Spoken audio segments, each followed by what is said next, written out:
bien los que estáis aquí, los que estáis online? ¿Alguien? ¿Todo bien? Sí. Vale, bueno, pues muchísimas gracias en Online, primer lugar a online Encarna. perfecta. Perfecta, gracias. Vuelve. A Encarna, a Carmen, a Rafael por invitarme. De verdad que es un placer volver a la facultad. Em, Como Encarna os ha dicho, yo soy farmacéutica, yo estudié aquí hace ya muchos años.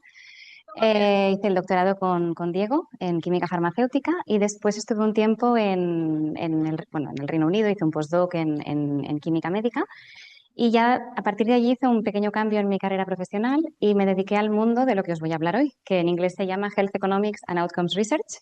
Espero que cuando termine la charla entendáis un poquito mejor el concepto. Es posible que algunos de los que estéis en industria ya lo conozcáis, sobre todo si trabajáis con acceso al mercado.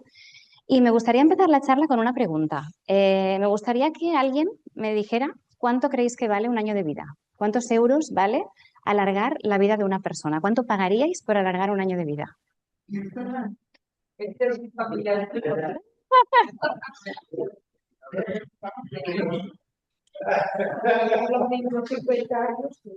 Exacto, pues las respuestas son muy adecuadas. Las respuestas depende. Depende de la calidad de vida en la que vivas. Evidentemente no es lo mismo estar pues haciendo vida normal y pudiendo salir a la calle, trabajar, tener vida social, que si tienes que estar en un hospital o en una UCI.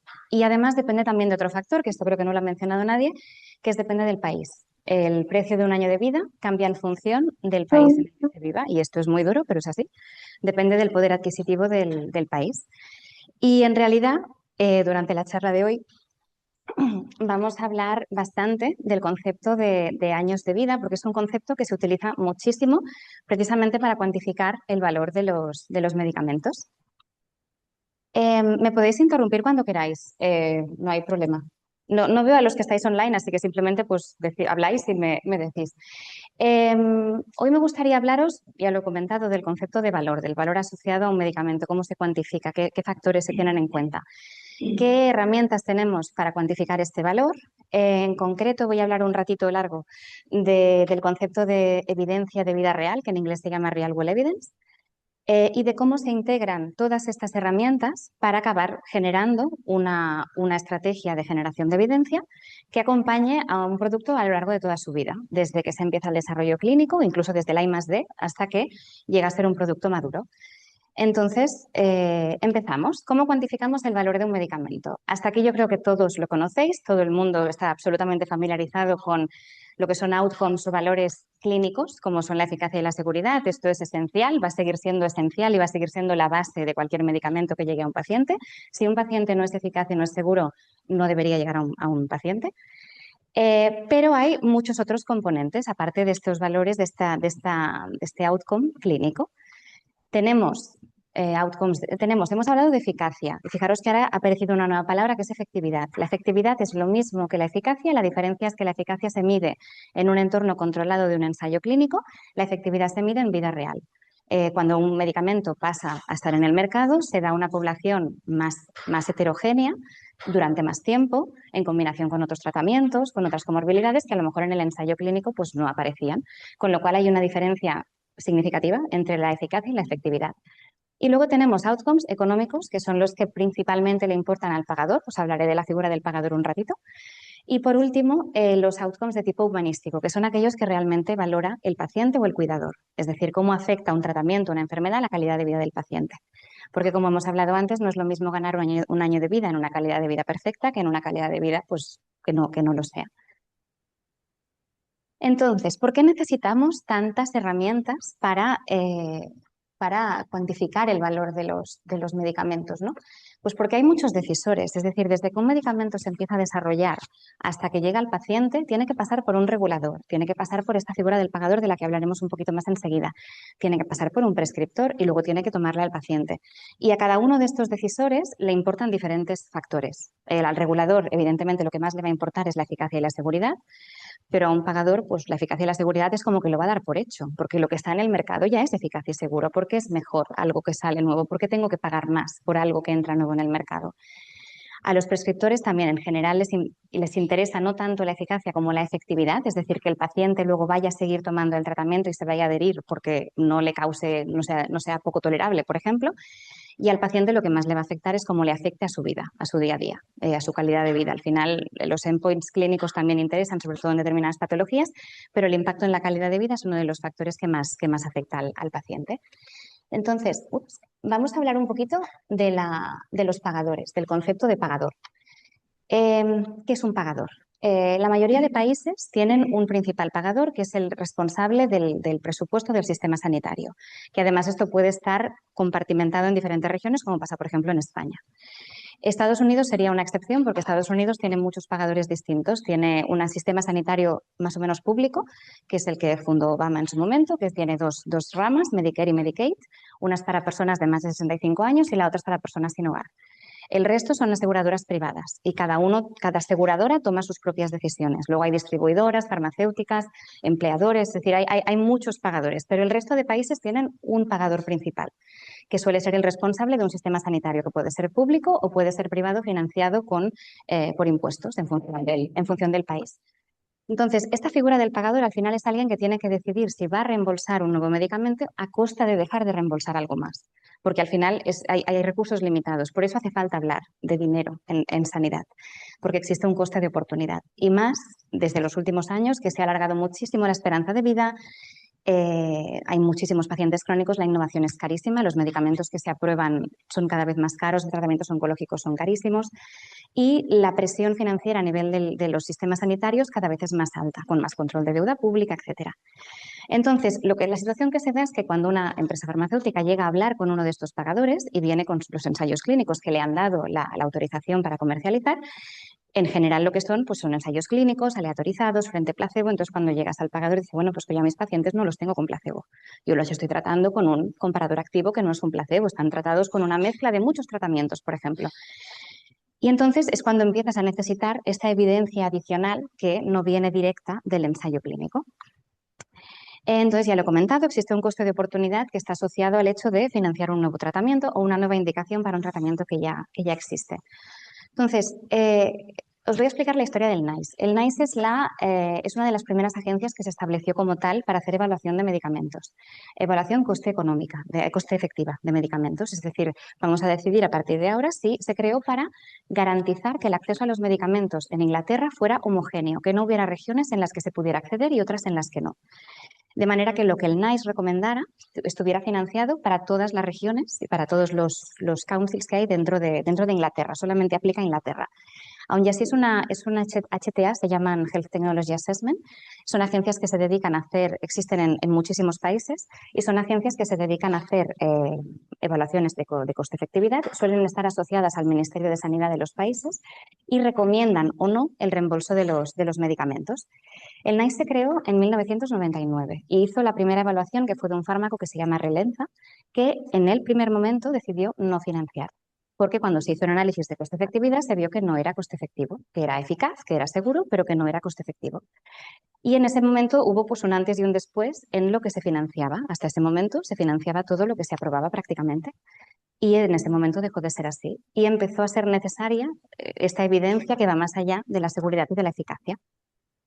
¿Qué es lo que pasa? Cuando nosotros comparamos la figura del regulador versus la del pagador, el pagador es esta agencia o este responsable que va a decidir tres cosas. Va a decidir si el medicamento se reembolsa o no, va a decidir a qué precio se reembolsa y va a decidir en qué pacientes. Si considera que no hay suficiente evidencia en coste-efectividad para financiarlo para toda la indicación que está aprobada, la puede limitar a algunas indicaciones. Por ejemplo, cuando tenemos recetas visadas, lo que ha pasado es eso, que no se ha financiado para todos los pacientes que tienen la indicación, sino que solo se ha financiado para los que cumplen con una determinada serie de requisitos y esas recetas van visadas.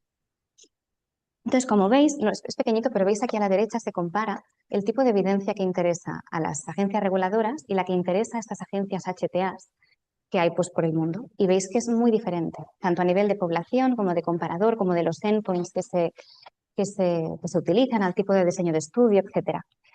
Entonces, hay diferencias, digamos, fundamentales en el tipo de evidencia que interesan a unos y a otros. Por eso es importante que la evidencia que se genere desde el principio vaya a dar respuesta a todos estos decisores y no solamente al regulador. Porque al final esto en lo que se traduce es que, esto es un gráfico muy simple, pero esto está sacado de una publicación además muy reciente.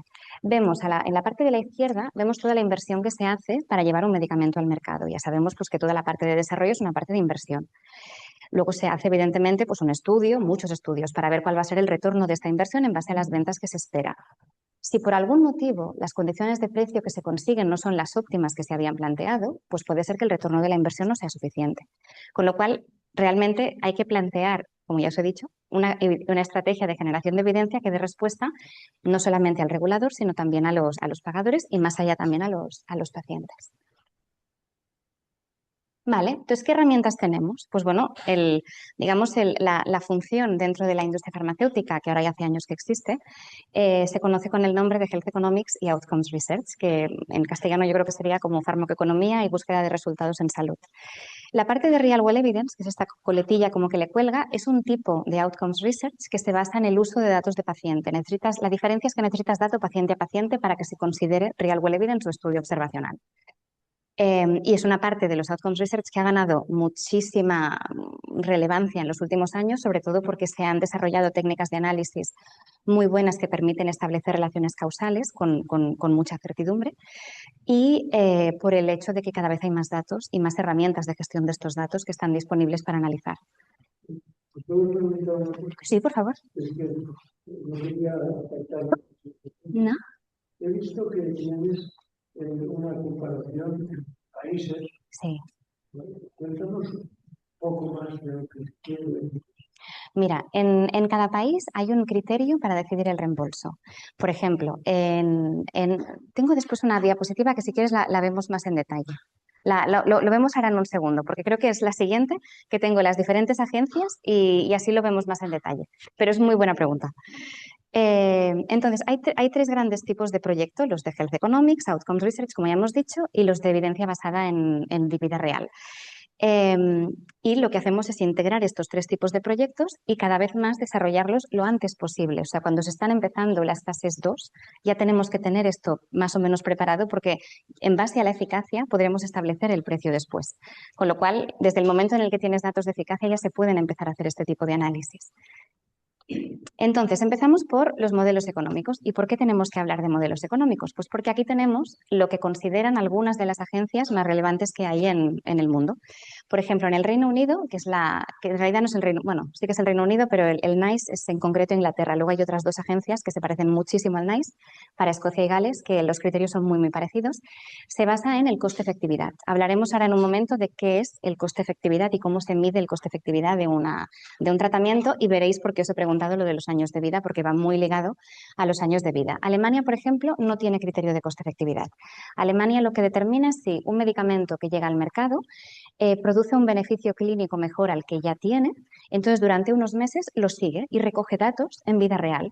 Y si realmente demuestra que el medicamento es tan bueno como se había prometido, se mantiene el precio que se había negociado, si no se revisa el precio.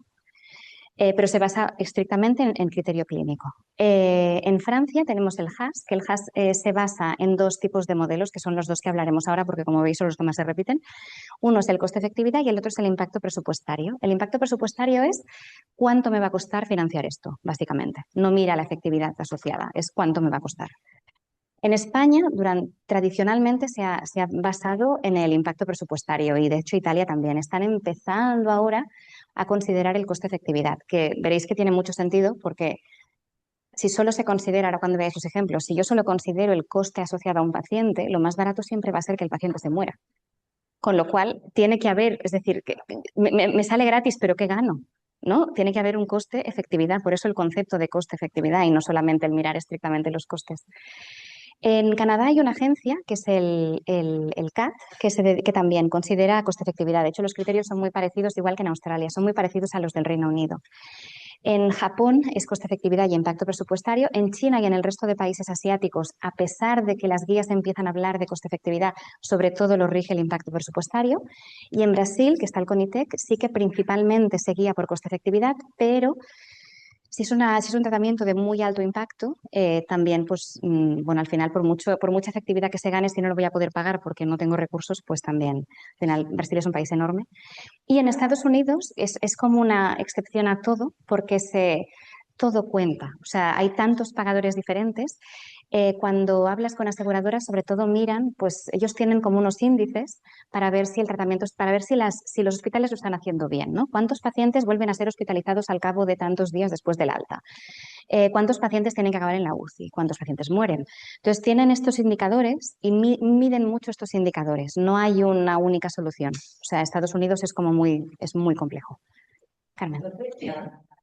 Entonces, no actúa como una comunidad en Europa, no actúa. Nosotros, desde el año pasado, desde 2025, la parte clínica se empieza a evaluar de forma conjunta en toda la Unión Europea. De manera que es decir, la parte de aprobación es así, esta sigue siendo como ha sido siempre. Esto es el reembolso. ¿Cómo se decide si lo vamos a pagar? El medicamento puede estar allí, pero a no ser que te lo pagues tú, no lo vas a poder tomar porque no está financiado por el sistema sanitario. Entonces, estas agencias lo que hacen es decidir si se va a pagar, si el sistema sanitario lo va a pagar y a qué precio lo va a pagar y para qué pacientes. Entonces, en las que son de la Unión Europea, desde enero del año pasado, hay lo que se llama Joint Clinical Assessment, que es una evaluación conjunta de la parte clínica, porque la parte económica siempre tiene que ser país a país. Y esta parte clínica empezó en enero solamente para tratamientos oncológicos, en 2028 va a empezar para enfermedades huérfanas y a partir de 2030 será obligatoria para todos los medicamentos. Y es solamente la evaluación clínica. La parte económica seguirá siendo independiente para cada país porque siempre la perspectiva es de cada país. Sí, de hecho hicimos un análisis hace unos años en el que se comparaban las condiciones de reembolso de tratamientos oncológicos en diferentes países y hay muchas diferencias, muchísimas.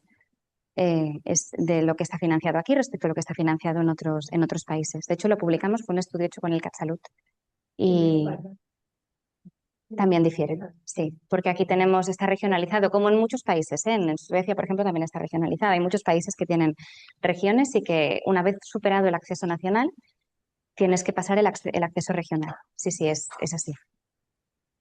Pero, bueno, y la diferencia entre poblaciones. Muy grande.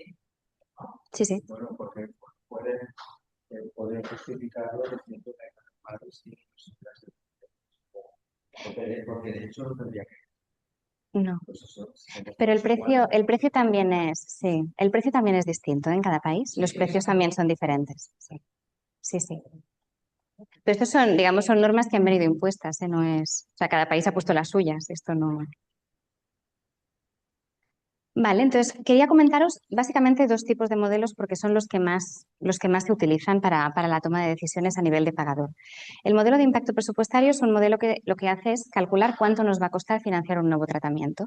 Entonces, lo que se hace es un análisis del país que sea de interés, puede ser España, pues de los 47 millones de españoles, ¿cuántos hay que tengan la indicación que ha sido aprobada para mi tratamiento? Y de estos, ¿cómo se están tratando? ¿Qué recursos se están utilizando? ¿Qué efectos adversos tienen? ¿Cuándo van a los hospitales? Y entonces se hace lo que se llama un escenario base, que es qué pasaría en los próximos 3 años si no toco nada, si lo dejo como está.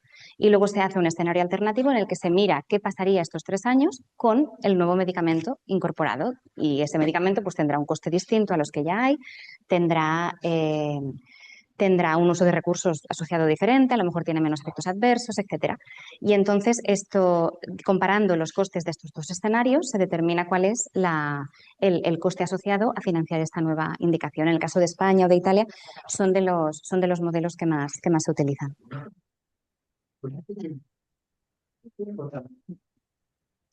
Por ejemplo, si un medicamento evita que el paciente esté una semana cuando lo acaba en el hospital, este ahorro se cuenta. Sí. Se cuenta. En el escenario, digamos, base, tú tendrías esta hospitalización, en el escenario alternativo no la tendrías. Y entonces lo contarías como ahorro. De hecho, a veces hay estudios de impacto presupuestario que son negativos, porque no hay un impacto adicional al revés. A pesar de que se financia un medicamento nuevo, pues hay ahorros por hospitalizaciones, por efectos adversos, por visitas a médicos, lo que sea. Sí. El tema del precio es un tema que estamos haciendo, no por la diferencia americana, sino por lo que cuesta la fabricación, etcétera. Sí.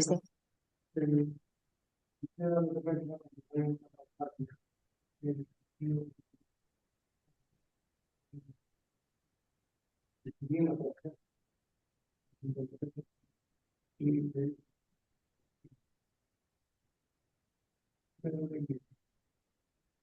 pasado, por favor, ¿me pueden dar aquí el producto para el sol y que puedan... Ah, sí, 40 euros. Sí, esto, sí. La calidad no se tiene en cuenta porque, claro, antibióticos, y creo que parte de la actividad de los por la mano, el hermano, por el total, por una 50, lo tomo un poco, tiempo, y ya se Y luego paro. aunque no le tomo. Esto es una muy buena reflexión. En el caso de España y de muchos otros países, como me imagino que sabéis, existe el sistema de precios de referencia, que es que es decir, toda esta evaluación de precios es para nuevos medicamentos o para indicaciones nuevas de medicamentos que ya existen y que tienen pues todas estas barreras hasta que llegan a tener un precio. Cuando se expira la patente y forma parte de un grupo, entonces el precio está regulado de nuevo por el ministerio y se revisa, no sé, cada cuánto. Pero sí, sí.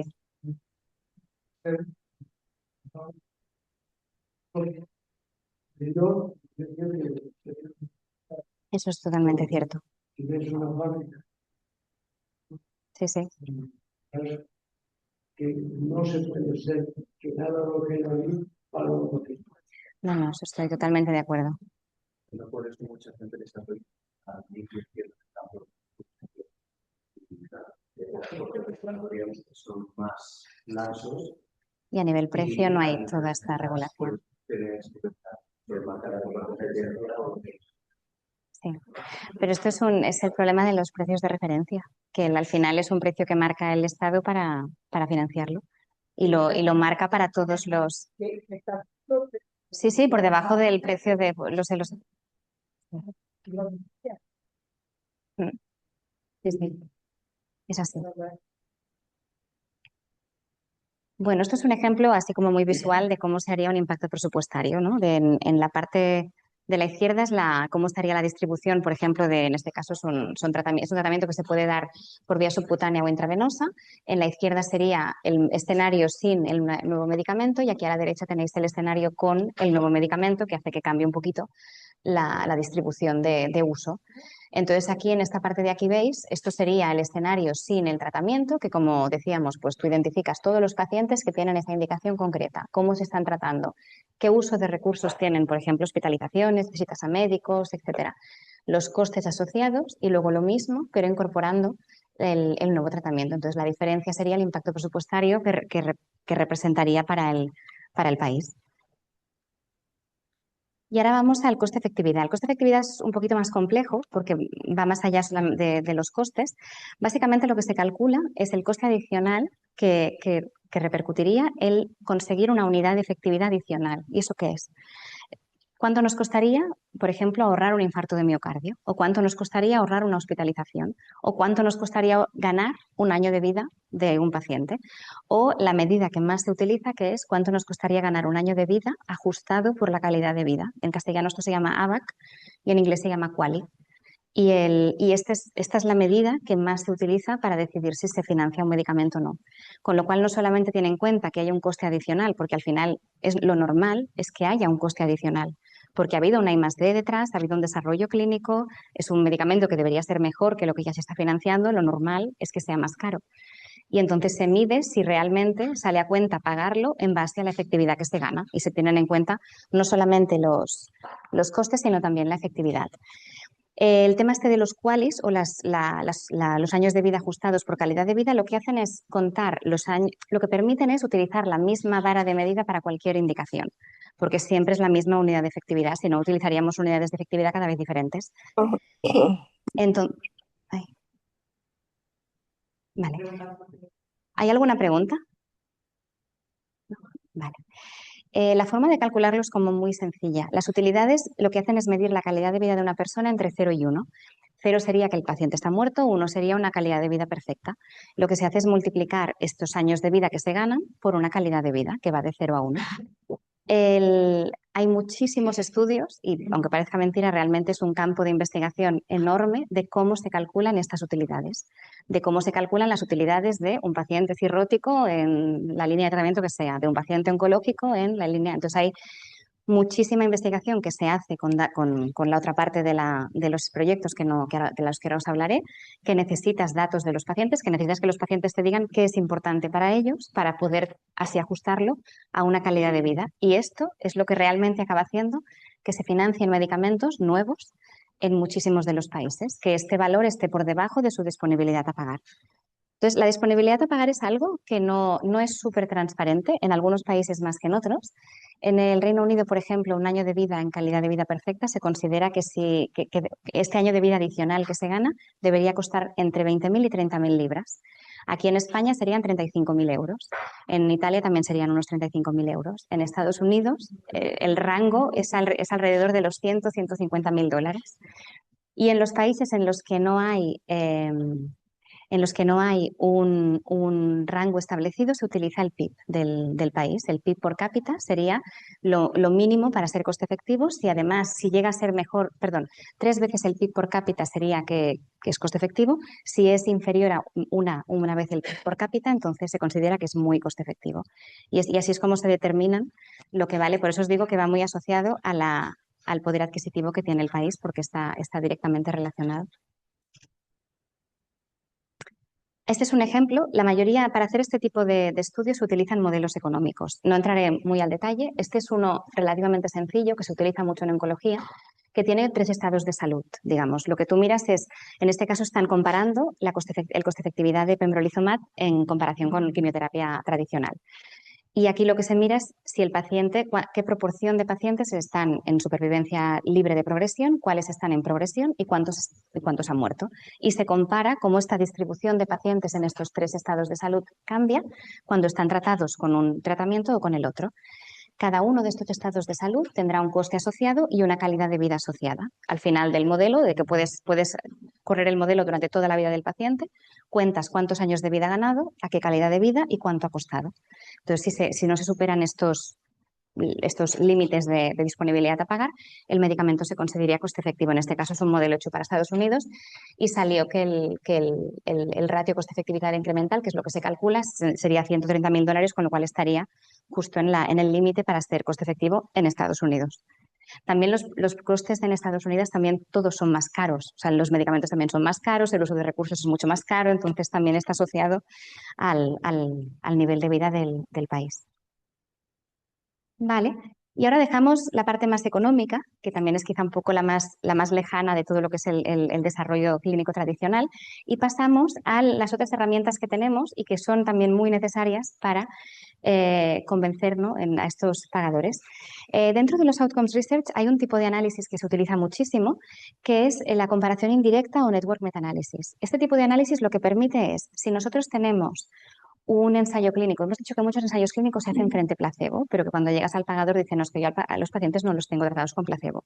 Necesito que me compares versus a este otro comparador activo, pero hay muy pocos ensayos clínicos head to head entre comparadores, o sea, entre tratamientos activos. Entonces, este tipo de análisis permite comparar un ensayo clínico que compare el tratamiento A con el B, otro que compare el B con el C, y permite hacer una comparación indirecta. Es esencial que los ensayos clínicos sean parecidos, por eso cuando se plantea un ensayo clínico ya se tiene que plantear esto, que luego voy a tener que hacer este tipo de análisis y que si soy muy diferente que el de los comparadores no lo voy a poder hacer. Y se hace pues cuando no existe evidencia directa entre ensayos, o sea, cuando no existe un ensayo clínico que me compare pues A contra B. Y es un tipo de análisis que se utiliza muchísimo en negociaciones con pagadores. Este, por ejemplo, es un análisis es un metaanálisis, un network metaanálisis, una comparación indirecta de tres tratamientos CAR-T. No hay head-to-head, o por lo menos cuando se publicó esto no había ningún head-to-head entre estos 3 productos, entre Axicel, Lisocel y Tisacel, pero sí había ensayos clínicos que se comparaban con quimioterapia tradicional.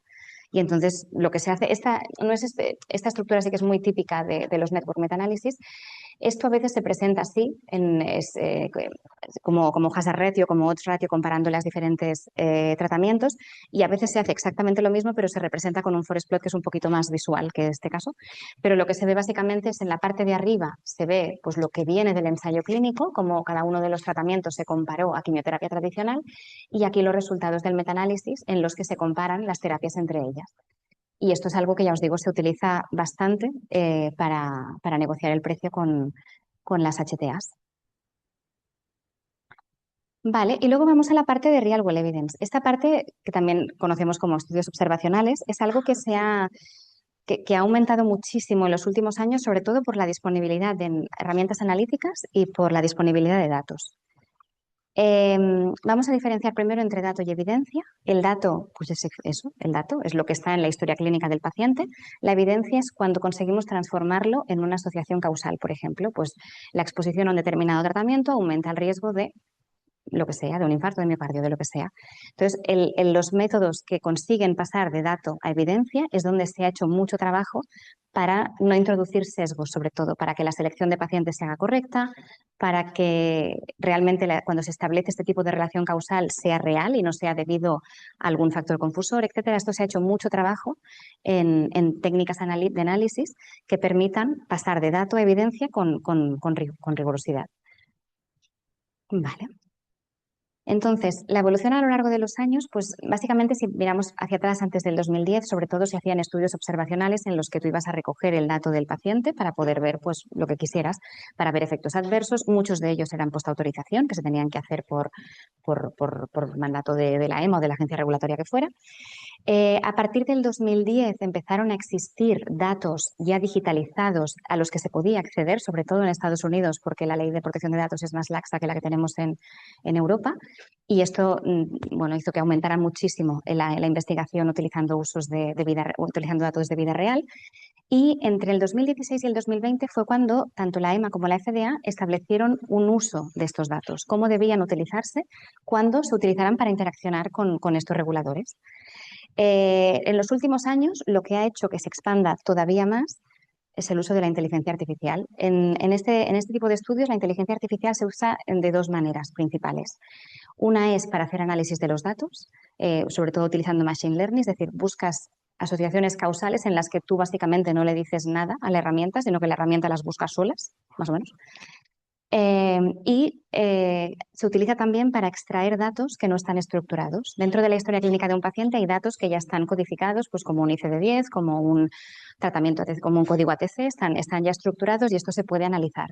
Si el dato está en notas del médico, este dato no está estructurado y con lo cual lo que hace ahora el NLP es transformar este dato no estructurado en dato estructurado, con lo cual es como muy ágil el acceso a todos estos datos.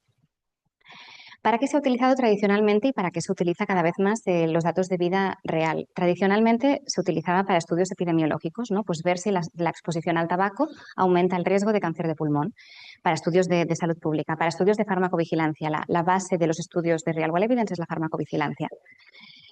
Pero desde hace unos años se está empezando a utilizar para cuando se hacen negociaciones con las HTAs, con los pagadores, se utilizan en combinación con ensayos clínicos y se utilizan también para hablar con reguladores. Y veremos algunos ejemplos ahora a continuación de los usos que se están dando cada vez más y cada vez en fases más tempranas del desarrollo de fármacos. Los estudios de Real World Evidence se pueden clasificar de dos maneras, en función de cómo recojo los datos y en función de cómo diseño el estudio. En función de cómo recojo los datos, básicamente hay dos tipos. O voy a recogerlos directamente del paciente o de la historia clínica, y entonces son recogida de datos primarios, o si ya existen en una base de datos y los puedo analizar, serían datos secundarios. Son datos que se recogieron para otro uso y que ahora los voy a aprovechar. En función de la recogida de datos, tenemos las encuestas, que sobre todo se hacen a médicos más que a pacientes. En Estados Unidos se pueden hacer a pacientes también. Tenemos los estudios de bases de datos que ya existen y los estudios observacionales en los que yo voy a ir a recoger datos primarios. Cada tipo de estudio da respuesta a una pregunta distinta. Si nosotros queremos obtener la opinión, el punto de vista del médico, pues lo mejor es hacer una encuesta. Si queremos un dato que sea muy representativo, lo mejor es utilizar datos de bases de datos que tienen millones de pacientes.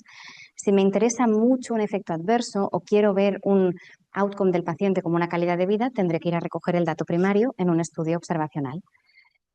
Las bases de datos, hablaré un poquito de las bases de datos, pero porque están adquiriendo una importancia y una entidad propia, porque se utilizan muchísimo y hay muchísimas empresas ahora que venden estos datos, sobre todo en Estados Unidos, pero también hay algunas que empiezan a ser globales.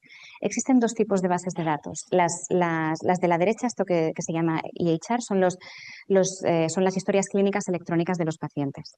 Las de la derecha son los claims. Los claims es lo que se paga al hospital, es lo que se le reembolsa al hospital y existen en más o menos todos los países. En algunas son accesibles, en otras no. En Estados Unidos, debido a la ley de protección de datos que hay, estas bases de datos se anonimizan y se venden y se pueden utilizar para hacer estudios. Esto pasa desde hace muchísimos años. Tienen ventajas y desventajas. Las de claim son muy buenas para todo aquello que el hospital reporta y reporta muy bien para que después se lo paguen, como puede ser una prueba diagnóstica, una intervención, una admisión a UCI, un tratamiento, una dosis incluso. Las historias clínicas de los pacientes son muy buenas a nivel clínico, porque evidentemente pues, lo que tienen son información clínica. A veces hay datos que no están tan bien reportadas pues porque a lo mejor están pues, en notas de médicos y no las llegamos a ver, pero bueno, depende de para qué pues, sirven más unas o las otras. Y estos son los grandes vendors que hay hoy en día de bases de datos. La primera es, que se llama Trinetics, es la única que es global y son datos de paciente de medical records, de historias clínicas de muchísimos países. Tienen más representatividad en Estados Unidos que en el resto del mundo y lo que se puede hacer con datos en Estados Unidos y en el resto del mundo es también diferente porque la ley de protección de datos evidentemente protege los datos pues de Europa y de otros países. Pero bueno, son muchos de los vendors que ahora han explotado este uso de datos. Y ahora vamos a ver un poquito el diseño de estudio. No sé si estáis familiarizados con estudios epidemiológicos, quizá alguien tiene algo de background en epidemiología. Hay tres grandes tipos de estudios: los estudios transversales, los casos y controles y los estudios de cohortes. En los estudios transversales lo que se hace es una foto en un momento dado. Vamos a mirar, por ejemplo, la prevalencia de una determinada patología dentro de un grupo de pacientes y no vamos a hacer un seguimiento longitudinal para intentar establecer una relación causal entre exposición y outcome. Simplemente haremos una foto y describiremos pues, la prevalencia de una determinada patología. Los casos y controles se identifican, los casos se identifican en base al outcome, a la enfermedad, digamos, que nos interesa analizar. Por ejemplo, puede ser una medida de efectividad, puede ser un infarto de miocardio, puede ser un efecto adverso. Esos van a ser mis casos. Luego voy a identificar un grupo de pacientes que se parezca mucho, pero que no tenga ese outcome, y esos serán mis controles. Y luego voy a ir hacia atrás, retrospectivamente, a buscar cuáles estaban expuestos a un determinado tratamiento, cuántos no lo estaban. Y voy a intentar establecer esta relación causal. Tradicionalmente se utilizaban solo para generar hipótesis, ahora ya las técnicas de análisis permiten establecer asociaciones, por ejemplo, pues entre un infarto de miocardio y la exposición a un antiinflamatorio, por ejemplo. Y luego están los estudios de cohorte, son los estudios como de mayor nivel de evidencia dentro de los estudios de datos de vida real. Pueden ser prospectivos o retrospectivos en función de si lo empiezo ahora y voy hacia el futuro o si hago esta misma foto pero en el pasado. Se identifica un grupo de pacientes que es una cohorte que cumple con unos criterios de inclusión y de estos pacientes miro cuántos están expuestos al tratamiento de interés, cuántos no lo están y los sigo a lo largo del tiempo. Es lo más parecido que haya un ensayo clínico, pero no hay aleatorización. Y ahí es donde viene el problema, que puede haber un sesgo porque los pacientes expuestos no se parezcan a los que no lo están. Y aquí es donde entran todas estas técnicas de análisis que te permiten ajustar por factores confusores. Si este estudio lo hacemos retrospectivamente, pues la foto sería exactamente la misma, solo que lo haríamos hacia el pasado. Concepto, digamos, de precisión y representatividad. Cuando hablamos en datos de vida real, sobre todo lo que tenemos son problemas con la precisión. Los ensayos clínicos son muy buenos porque aleatorizan a los pacientes y te aseguran que estés haciendo una comparación buena, que lo que tú estás midiendo realmente sea correcto. Aquí tienes muchas amenazas, que es que si tú no diseñas el estudio correctamente, si no analizas los datos correctamente, puedes llegar a establecer asociaciones que no sean reales. Sin embargo, tienen la ventaja de que tienen mucha validez externa, es decir, son muy representativos porque tienes a toda la población, no son tan restrictivos como sería un ensayo clínico. Entonces, en la pirámide de evidencia tradicional, los ensayos clínicos siempre están en la parte de arriba, es digamos, el nivel de evidencia más alto y el resto de estudios de vida real estarían debajo del ensayo clínico. Entonces, ¿qué se está haciendo ahora a nivel de datos de vida real? Pues uno de los usos que está teniendo uno de los usos más populares cada vez más es que en estudios, por ejemplo, en enfermedades raras o donde no sea ético dejar a un paciente en un grupo control y tratarlo con placebo, lo que se está utilizando es lo que se llama un synthetic control arm. Es decir, tú haces un ensayo clínico en el que tratas a todos los pacientes con el tratamiento y luego buscas un grupo control retrospectivamente en datos de vida real y se hace esta comparativa. Y esto es uno de los usos que la FDA, por ejemplo, más ha aceptado en cuanto a usos de real world evidence para aceptar nuevas indicaciones. Como ya os he comentado, la integración de la inteligencia artificial en la extracción de los datos y en el análisis de los datos también ha hecho que cambie mucho. Luego, los métodos para establecer estas asociaciones causales, esto ha evolucionado desde la regresión logística hasta los métodos que hay ahora que te permiten controlar por variables que cambian a lo largo del tiempo. Esto ha hecho que cambie muchísimo. Y luego, por último, lo que ha tenido un gran impacto es el entorno regulatorio. El hecho de que tanto la EMA como la FDA hayan generado caminos para usar estos datos, pues ha hecho que se explote todavía más el uso de estos datos. Aquí tenemos algunos de los usos que se dan pues, por las diferentes agencias, tanto como external control como para la aprobación de algunos medicamentos. Hay muy pocos ejemplos que se hayan aprobado solo con datos de vida real, pero hay, por ejemplo, un tratamiento que se utiliza para el cáncer de pecho en mujeres. Se aprobó el uso en hombres solamente en base a datos de vida real, porque habría sido muy difícil hacer un ensayo clínico en hombres con cáncer de pecho porque es muy raro. Y hay algunos ejemplos en enfermedades raras, en niños, donde sería muy difícil hacer un ensayo clínico, pero había pacientes tratados off-label y se han utilizado estos datos para conseguir aprobaciones. Y esto es algo que ha expandido todavía más el uso de estos datos. La FDA, por ejemplo, pongo la FDA porque tiene una lista bastante extensa de los usos que prevé de los datos de vida real, pero por ejemplo, para informar un ensayo clínico, si tú te planteas empezar un ensayo clínico, tú puedes hacerlo más pragmático si entiendes cómo este paciente se comporta, si ves cada cuánto visita a su médico, si ves qué comorbilidades tiene, si ves cada cuánto se dan sus endpoints, puedes ajustarlo y hacerlo más factible, más eficiente. Vale. Luego la EMA tiene también su propia iniciativa, que es un registro, no sé si os suena, que se llama Darwin, que se empezó hace ya algunos años, que está totalmente operativo desde 2024 y es como una red federada de datos de vida real, en las que diferentes organizaciones, diferentes hospitales, el Hospital del Mar, por ejemplo, sí que sé que forma parte, han adaptado sus bases de datos de pacientes a un lenguaje común para que se puedan hacer análisis conjuntamente y que esto permita a la EMA tomar decisiones más homogéneas, quizá un poco en línea con lo que hablábamos antes. Esto es algo a lo que desde la industria no se puede acceder, no podemos hacer estudios, al menos por ahora, con estos datos, pero la EMA sí lo está empezando a utilizar. Desde 2024 está operativo. Vale, y luego tenemos las HTAs. Hemos hablado de los reguladores. Las HTAs también han emitido sus propias guías de cómo utilizar los datos de vida real, que sobre todo es como external control, esto que os decía de si tenemos un ensayo clínico de un solo grupo y el grupo control lo sacamos de real world evidence, para ver también el uso de recursos de los pacientes, para ver los costes asociados, para ver la calidad de vida, etcétera. Vale, entonces hemos visto un poco las diferentes herramientas, un poco unas pinceladas de los tipos de proyectos que se hacen más dentro de esta área de Health Economics y Outcomes Research y que lo que pretenden es dar soporte a un producto a lo largo de toda su vida. Si lo miramos, digamos, si planteamos esta vida de que no siempre se produce exactamente uno detrás del otro, pero estas herramientas que inicialmente se desarrollaron para dar soporte a lo que es el precio y reembolso, y que las tenemos algunas aquí listadas, cada vez se han ido como expandiendo y hay muchas de estas herramientas que se utilizan ya post lanzamiento y cuando el producto ya es maduro, para poder ver pues, si funciona, qué es lo que mejora la calidad de vida del paciente. Permiten también recomendaciones de guías de práctica clínica. Al final los metaanálisis es uno de los análisis que las guías de práctica clínica más tienen en consideración a la hora de hacer recomendaciones, metaanálisis de ensayos clínicos.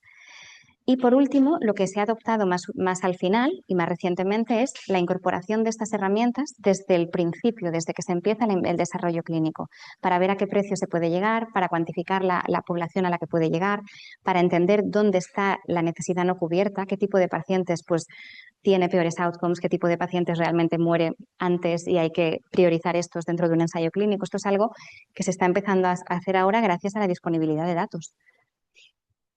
Entonces, bueno, espero haberos dado un poco de la visión de lo que constituye el valor de un medicamento en función, es muy diferente, es multidimensional y es muy diferente en función del que tiene que tomar la decisión.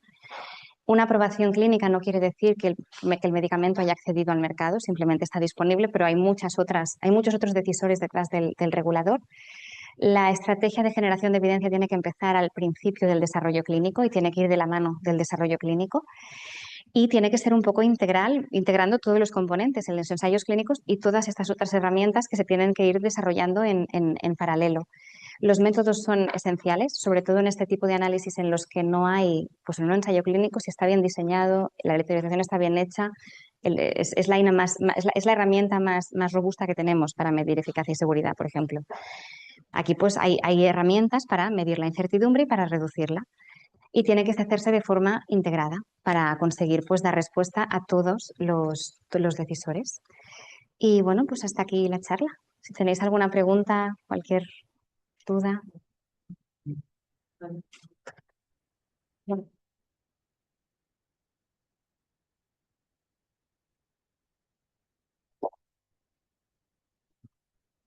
Sí.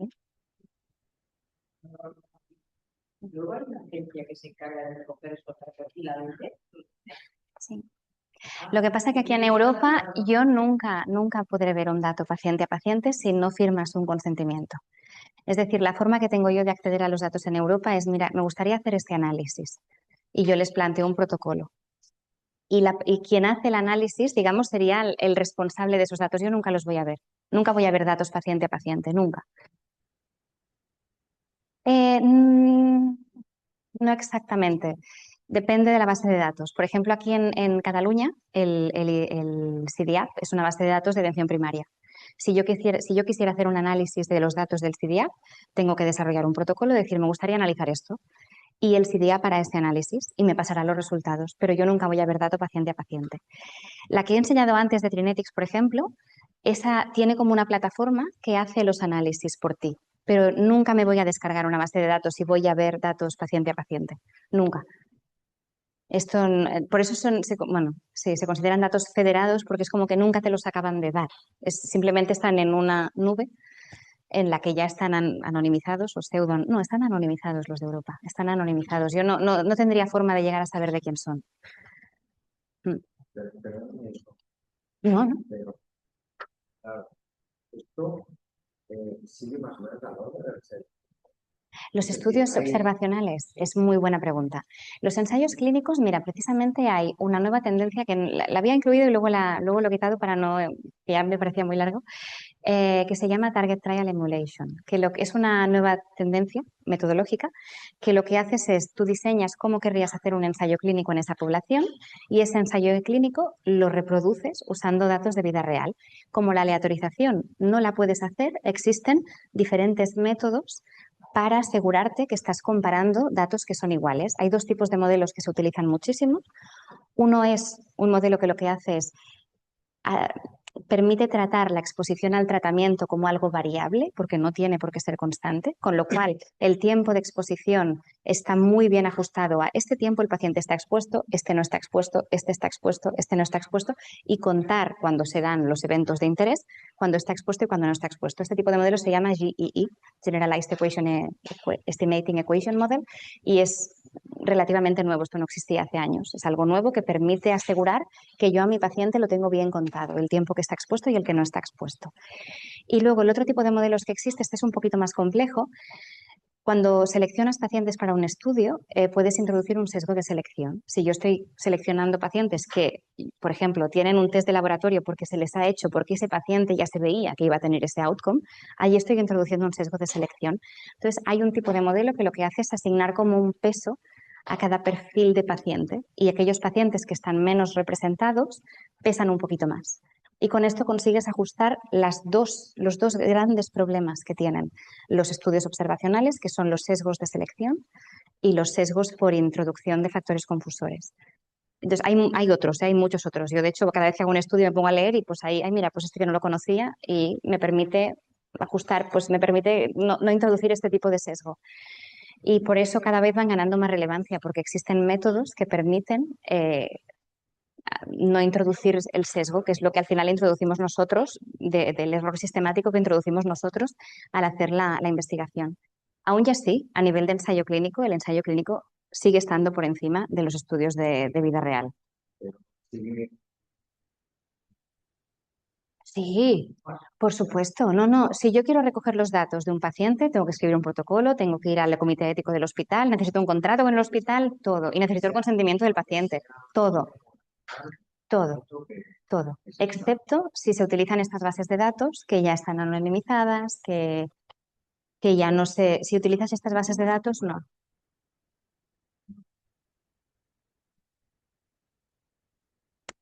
Bueno, tienes todas las características del paciente, es el récord médico del paciente. O sea, está todo allí. De hecho, uno de los requerimientos que tiene la FDA es que si tú quisieras enviar un estudio hecho con datos de vida real, ellos tienen que poder ver todos los datos y tienen que poder replicar el análisis entero y que te salga exactamente lo mismo.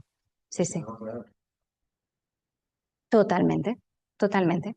De hecho, nosotros, bueno, o sea, la FDA tiene un grupo especialista en estudios de Real World Evidence y a nivel metodológico, pues son muy potentes y si no introduces un método para asegurarte que no hay un factor confusor que te permita comparar manzanas con manzanas, no te lo aceptaría, no lo aceptaría.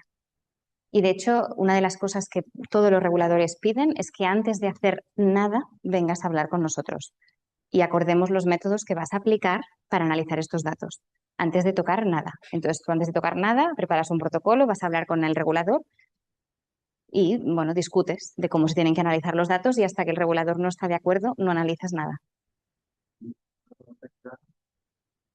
¿No? Los medicamentos, hay medicamentos nuevos que tienen un seguimiento especial. Es parecido, se hace igual, pero el seguimiento especial. Cuando ya sea... Esto para meter Sí, esto se sigue haciendo igual. Se hace estudios observacionales como se hacían siempre, los postautorización de eficacia y los de efectividad y los postautorización de seguridad siguen haciendo exactamente igual. Sí, sí. Y de hecho, los pocos medicamentos que se han aprobado solo con datos de vida real, la empresa después se compromete a hacer un estudio prospectivo, pero no puedes hacer un estudio prospectivo si no tienes la indicación observacional, porque necesitas tener la indicación si no estás induciendo la prescripción de algo que no tiene indicación. Pero sí, no, esto se sigue haciendo exactamente igual. Esto se sigue llevando, bueno, depende de la empresa, pero sobre todo por departamentos de clínica o medical affairs a veces, depende. Sí. Hay medicamentos que se están haciendo que han demostrado su actividad y que se están vendiendo y en otros no. Incluso en propia Europa, Sí. Alemania, con varias cosas, cada vez son más el gobierno que decide si le parece que el valor es alto y le pasa un año para... Sí, esto es un muy buen punto. No he entrado en esto, es verdad. Los tiempos de acceso, hay algunos estudios que miran la diferencia de tiempos de acceso en diferentes países, incluso en diferentes regiones dentro de un mismo país. Y los tiempos de acceso son brutales, puede ser más de un año, es decir, puede llevar un año aprobado el medicamento y no tener todavía precio un año después en función del país. Sí, esto es un problema. En teoría, este assessment que se va a hacer ahora conjunto en la Unión Europea debería limitar algo este tiempo de acceso, pero está por ver. Porque creo que tienes, si no recuerdo mal, tienes 100 días para enviar el dossier desde que se obtiene la indicación, digamos, desde que la EMA lo aprueba. Entonces creo que tienes 100 días para enviar el dossier. Y luego lo que no sé es lo que tardan en... Esto ya no lo sé. Además es que llevan muy poquito, ¿no? O sea, es desde enero del año pasado y solo para oncología. O sea, se han hecho muy poquitas. Mm,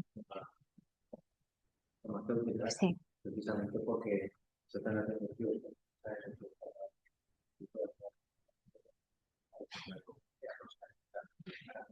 Entonces, intentan justificar que van a mejorar ese ratio que existe, porque justamente cada país, los medicamentos, pues no todo mucho es igual. Los medicamentos, sobre todo en esa terapia, pues algunos son la diferencia de efectividad es dramática. Sí, totalmente. Sí que es verdad que existen programas de acceso temprano para enfermedades donde existe una necesidad no muy potente, el Early Access. Es un tema más de acceso que de la disciplina, digamos, que controlo yo, pero sí que existen estos programas y realmente para enfermedades que es esencial o incluso para continuar tratando pacientes que estaban en el ensayo, existen estos programas. Pero no son una solución para todo, no es una solución. Realmente los tiempos de acceso, ahora hace mucho que no miro cómo está, pero sí que es verdad que además había diferencias muy grandes entre países y en general eran todos muy largos. O sea, no es que digas, no es que estos van muy rápido, no, es que en todas partes era muy largo. Sí. ¿Sabes qué ahora? Que había aprobado únicamente si Déjame matizar. Eran ensayos que ya tenían una aprobación para una indicación. Entonces se estaba utilizando fuera de indicación para alguna patología, con lo cual tienes datos de pacientes tratados. El caso este que recuerdo que tengo más presente era Imbrance, que es un tratamiento para el cáncer de mama. Estaba aprobado en mujeres y se utilizaba fuera de indicación en hombres. Y en vez de hacer un ensayo clínico, se analizaron los datos, se vieron que eran consistentes con los del ensayo clínico y se aprobó. La FDA lo aprobó. Pero hay muy poquitos ejemplos y siempre es una indicación suplementaria, no es la primera indicación. Para la primera indicación yo no conozco ningún ejemplo que se haya hecho con datos de vida real. Exacto, porque de hecho si no tienes un use of label no puedes tener datos. Exacto. Sí, sí. Sí. Por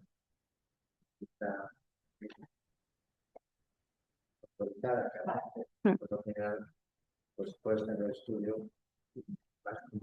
Veo en muchos casos son realmente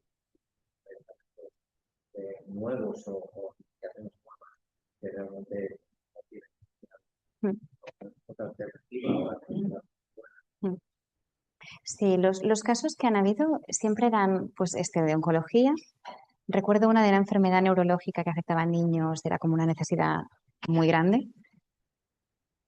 Y había tacrolimus. Tacrolimus también se aprobó una indicación creo que era post-trasplante de algo, un post-trasplante de algún tipo, y se aprobó también solo con datos de vida real. Sí, para combinaciones, sí.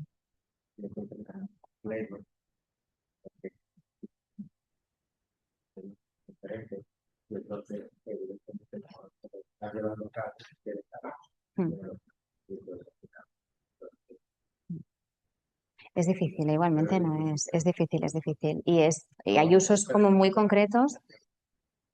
Sí, hay usos muy concretos y se tiene que justificar muy bien. Incluso cuando se hace esto de hacer un ensayo de un solo grupo y tener un grupo control externo que sea de datos de vida real, que dirías, hombre, es como muy obvio, ¿no? Porque ¿para qué vas a tener a un paciente con placebo? Cuesta mucho que acepten esto también.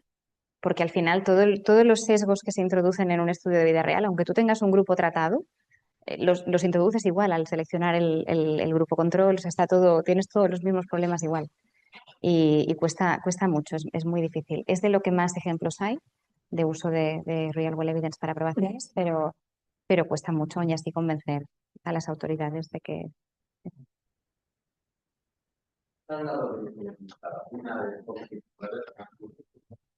Sí, sí, sí.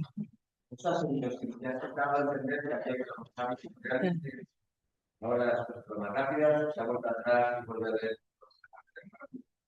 Pues claramente con la vacuna se saltó todo y es Sí. más importante vacunar que El COVID-19 afectó, bueno, impactó de varias maneras. Por un lado, se generaron muchos datos, porque se recogían muchos datos, se testaba a la gente muy a menudo, se diagnosticaba mucho, o sea, todo estaba muy bien recogido. Y, y entonces se hicieron muchos estudios de real world evidence del COVID y se mejoró mucho en cómo analizar los datos también. Entonces, realmente a nivel de real world evidence impactó mucho en eso. A nivel de acceso, es verdad que de acceso bueno, sí, de acceso y de regulador se hicieron excepciones para aprobar medicamentos que en otras condiciones no se habrían aprobado. Em, Algo sí que ha cambiado, porque por ejemplo la FDA hace poco emitió un comunicado que para determinadas, estaba escrito así un poco como escribe la FDA todo, sin comprometerse mucho a nada, que decía que no pediría el segundo ensayo clínico que siempre ha pedido, que con un ensayo clínico que podía ser suficiente. La FDA siempre ha pedido 2 ensayos clínicos. Entonces, que con un ensayo clínico y evidencia confirmatoria, que puede venir de otras fuentes que no sean un ensayo clínico, que podía plantearse la aprobación, con lo cual puede ser, no sé si es consecuencia del COVID, pero es algo que sí que la FDA comunicó hace poco.